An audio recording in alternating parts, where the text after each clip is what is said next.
Hello? Yeah, can I just add, it's probably obvious to everyone here already, but also part of reducing energy demand is changing the economy to some more local scale. So all those small green dots, they're more local scale energy, and of course the energy doesn't have to travel so far. And of course, if you grow your own food, you don't have to transport it. And this is obvious to everyone here, I'm sure. I just wanted to add that. Yeah, so food is also energy. Yeah, so everything is energy. So I think so. Is it okay for you? Thank you.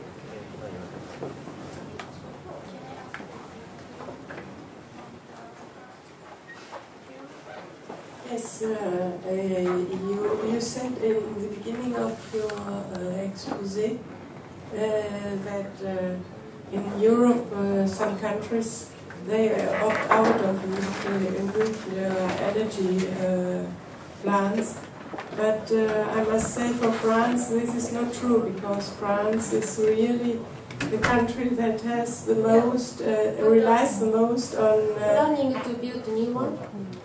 Yes, more than in the past, that is for sure, but not enough, I would say. Okay, so you have a 58 power plant right now. And you even have in Germany a tendency, since the government has changed from to a conservative and liberal government, they want to opt out of the opting out again. That's how I think there was a demonstration making a human chain around the nuclear power plants. So participants number was 12 million.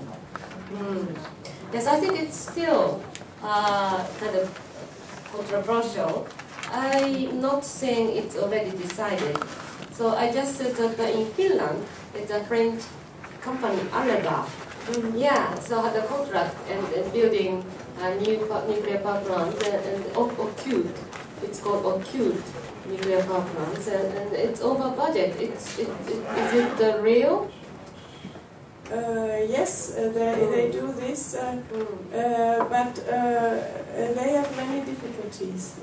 Technical problems, and I think you can say right now that this model that is of new generation of reactors that is built in Finland will not succeed, because it shows too many technical problems.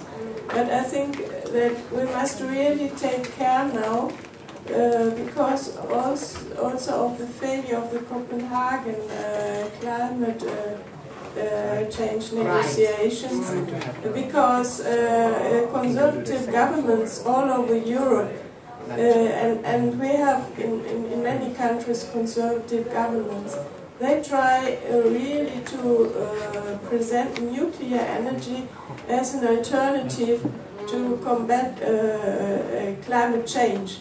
And I think we must be very, very attentive to these tendencies.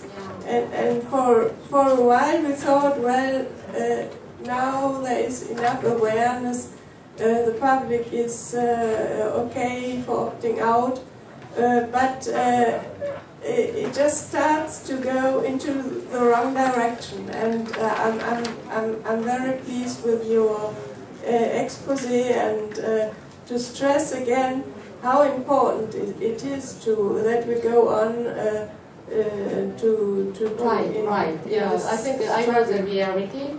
Yeah, and but Swedish people, I did many interviews to government people and also NGO people, and who is working on building community to be sustainable.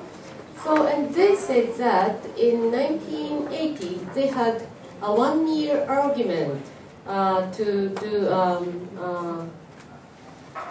choose nuclear power plant for future energy.